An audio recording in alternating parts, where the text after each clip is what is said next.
Assalamualaikum warahmatullahi wabarakatuh. Perkenalkan, nama saya Arif Febrianto dengan NIM C0C023032.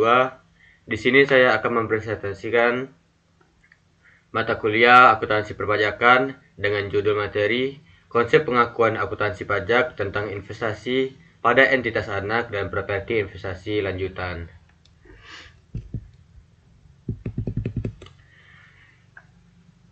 Akuntansi pajak merupakan salah satu cabang ilmu akuntansi yang berfokus pada bagaimana transaksi keuangan dicatat, diakui, dan dilaporkan sesuai dengan ketentuan perpajakan yang berlaku. Dalam praktik bisnis, terdapat perbedaan antara laporan keuangan komersial dan laporan keuangan fiskal karena tujuan keduanya berbeda. Laporan keuangan komersial dibuat untuk menggambarkan kondisi keuangan dan kinerja perusahaan secara ekonomi, sedangkan laporan fiskal disusun untuk menentukan besarnya kewajiban pajak sesuai dengan peraturan perpajakan. Konsep pengakuan akuntansi pajak tentang investasi pada entitas anak dan properti investasi. Investasi pada entitas anak dan properti investasi merupakan bagian dari aset non-lancar yang memiliki karakteristik jangka panjang. Dalam akuntansi keuangan, kedua jenis investasi ini memiliki perlakuan yang berbeda. Namun, keduanya sama-sama berdampak terhadap perhitungan pajak penghasilan di kemudian hari.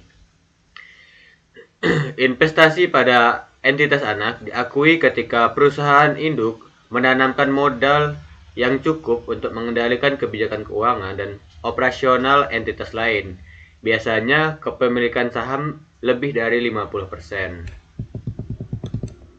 Dalam laporan keuangan konsolidasi, investasi ini dicatat dengan metode ekuitas, yang dimana nilai investasi akan meningkat atau menurun sesuai bagian laba atau rugi yang dimiliki oleh induk.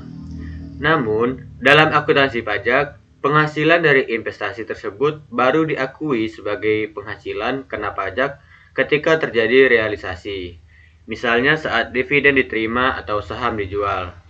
Artinya, laba entitas anak yang belum dibagikan tidak akan dikenai pajak di tingkat perusahaan induk. Kemudian kita masuk pada akuntansi pajak atas perolehan aset tetap. Perolehan aset tetap adalah proses di mana perusahaan memperoleh aset berwujud yang akan digunakan untuk menunjang kegiatan operasional dalam jangka panjang. Aset tetap dapat berupa tanah, bangunan, mesin, kendaraan, peralatan, maupun inventaris kantor. Dalam akuntansi pajak, nilai perolehan menjadi dasar perhitungan penyusutan fiskal. Perusahaan tidak diperkenankan langsung membebankan biaya perolehan sebagai pengurang penghasilan bruto, melainkan harus dialokasikan selama masa manfaat aset sesuai kelompok yang telah diatur dalam peraturan perpajakan. Kemudian akuntansi pajak atas penjualan dan sewa aset tetap. Penjualan aset tetap dapat terjadi karena perusahaan ingin mengganti aset lama dengan yang baru, atau karena aset tersebut sudah tidak produktif. Dalam akuntansi komersial, laba atau rugi, penjualan dihitung berdasarkan selisih antara harga jual dengan nilai buku aset. Sewa aset tetap dapat dilakukan dalam dua bentuk utama. Yang pertama, sewa operasi. Pendapatan sewa bagi lessor merupakan objek pajak untuk sewa tanah dan bangunan. Pendapatan tersebut dikenakan PPh final sebesar 10% dari jumlah bruto, yaitu sesuai PPh pasal 4 ayat 2. Yang kedua, sewa pembiayaan. Dalam finance lease, hak atas aset berpindah kepada penyewa setelah masa sewa berakhir. Secara pajak, pihak penyewa berhak menyusutkan aset tersebut. Pendapatan bunga yang diterima oleh lessor merupakan objek pajak PPh pasal 23 atau pasal 26 jika pihak luar dari luar negeri. Kemudian akuntansi pajak atas penyusutan aset tetap. Penyusutan merupakan proses alokasi biaya perolehan aset tetap secara sistematis selama masa manfaat aset tersebut. Tujuannya adalah untuk mencerminkan penurunan manfaat ekonomi yang diberikan oleh aset akibat penggunaan usia atau keusangan teknologi. Dalam akuntansi komersial, metode penyusutan yang umum digunakan antara lain metode garis lurus, metode saldo menurun ganda, dan juga metode unit produksi. Namun, dalam akuntansi pajak, metode penyusutan dibatasi hanya pada dua metode, yaitu garis lurus dan juga saldo menurun, sebagaimana diatur dalam Pasal 11 Undang-Undang PPH dan PMK nomor 96 PMK 03 tahun 2009. Selanjutnya, akuntansi pajak atas pertukaran aset tetap.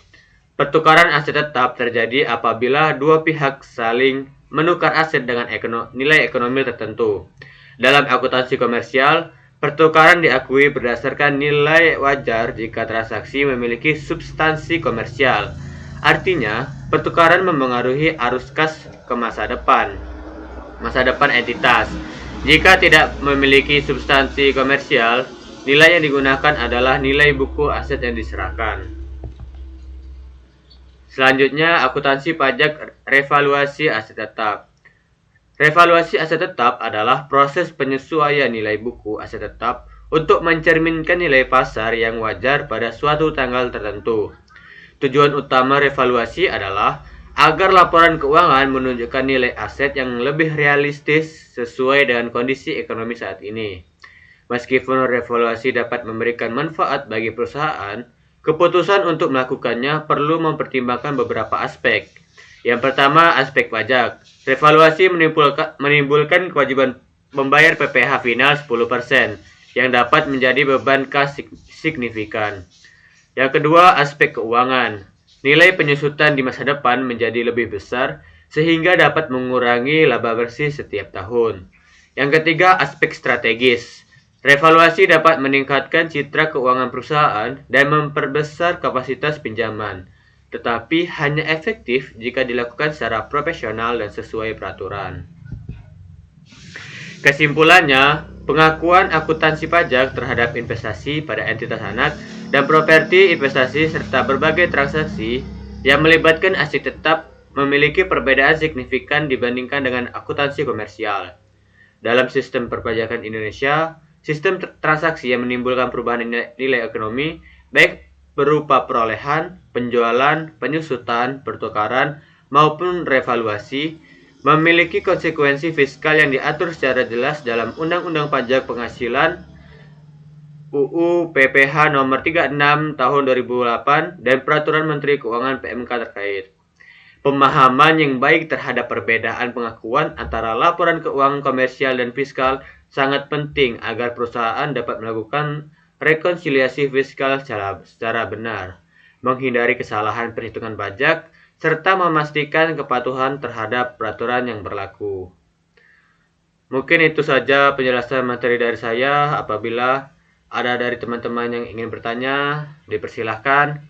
Saya akhiri, wabillahi taufiq wal hidayah. Wassalamualaikum warahmatullahi wabarakatuh.